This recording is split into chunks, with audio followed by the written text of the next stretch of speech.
Sige daw po utog niya. Excited na po sa March, ay May 9, May. Picture. Ayaw lagi na picture yan now. Ang mga tanong may picture.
Tsada umot kay garoma, no?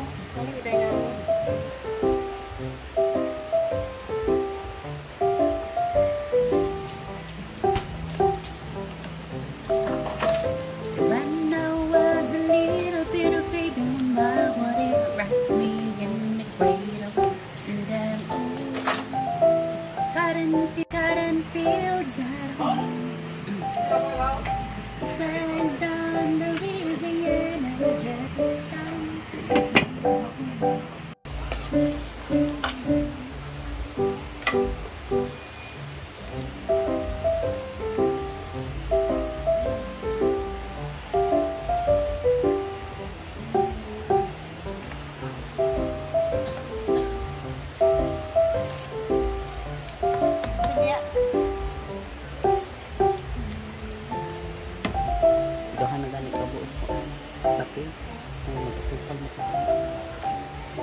Apil ng panagtang ko.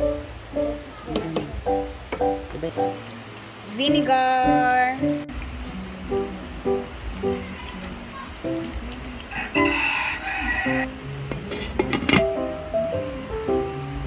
Tap na nang itsura niya, guys.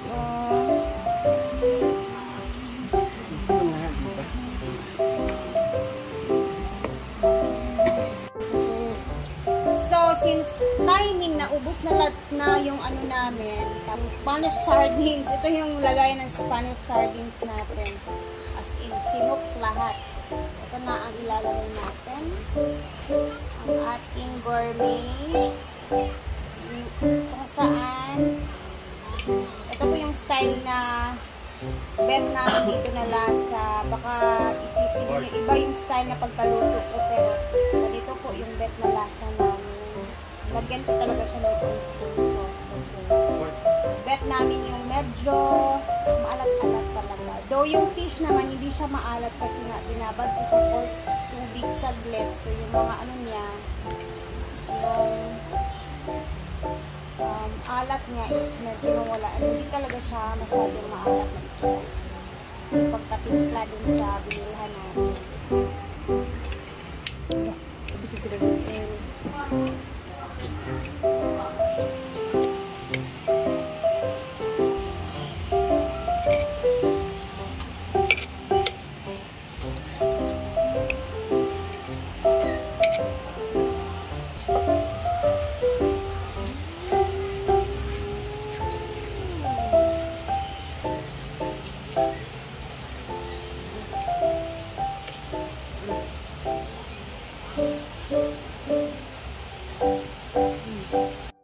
So, ayan na ang ating finished product. Sarap talaga siya as in.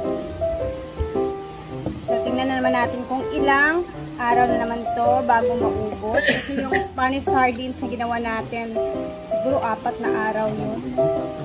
Ayan. Masarap siya. Ang lasa ng carrots, bawang, as in chewy siya na malinamnam kasi nag-blend ang lasa Lahat-lahat na at sobrang mabango siya. Yung aroma niya. So, yan. Meron pa dito. May sobra. Oo. Ito yung tinikman namin. And, tikman mo nga yung sili. Tikman ko yung sili, ha. Ayan. Halong lang. Halong mo din. Mahalang siya, pero Din siya. masarap yung texture niya. Maganda yung texture niya. Kasi chewy siya. Sure ba? Ang anghang siya. Kaya ko naman yung anghang. Yung hindi mahilig sa ahos. Tsaka sarap yung ahos. Bawang kumbaga. Mababang pala siya. So good luck! Gusto ko ng sibuyas. Walang araw kayo mauubos. Sibuyas ang gusto. Oh no, favorite ko ni Yaya. Sibuyas. Biyahin na. Sarap. Punta tayo sa may garden kasi itatawin ko yung carrots na mga tira. Sayang naman. Tara. And that's it. That's it. Guys, merong kumakain dito ng patola. Wala. Oh my gosh.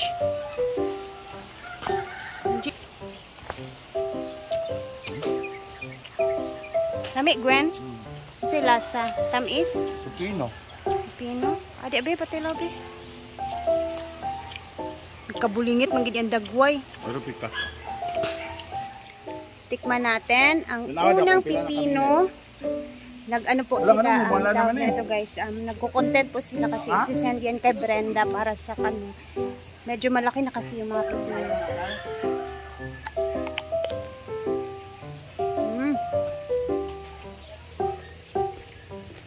Very crunchy. Tari daw.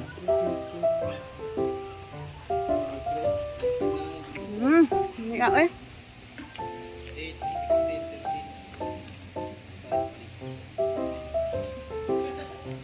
Share. Fresh. Pangitan jag park na work dikiitan. Oo, kabaw.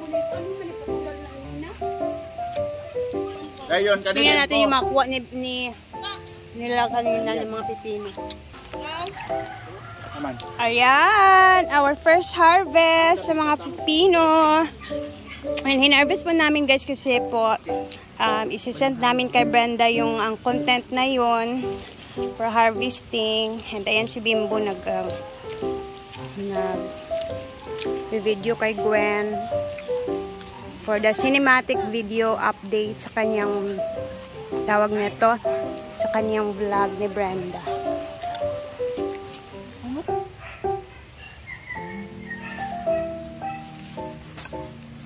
So, ito na yung carrots natin. Ayan, dyan na muna yan natin ilalagay. Tapos, tsaka natin siya ililipat.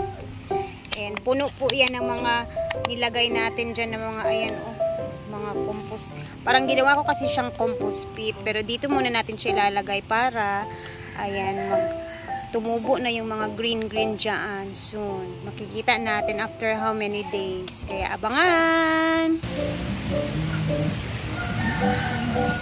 Grabe no, 1, 2, 3, 4, 5, 6, 7 pipinos. Sa mga nagtatanong po kung ilang buwan po yung pipino simula nung tinanim siya, 1 buwan po mahigit.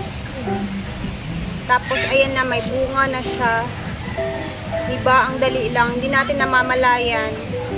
Oh, after 1 month parang sumahod lang din tayo sa ano, sa mga tinanim. Oh, diba? Actually, ito is hinarvest to kasi po is nag-content kami dito at ipapadala kay Brenda sa ayan, pag-harvest ng pipino. Kaya kinuha namin to. Ayun na. Thank you guys for watching. Bye!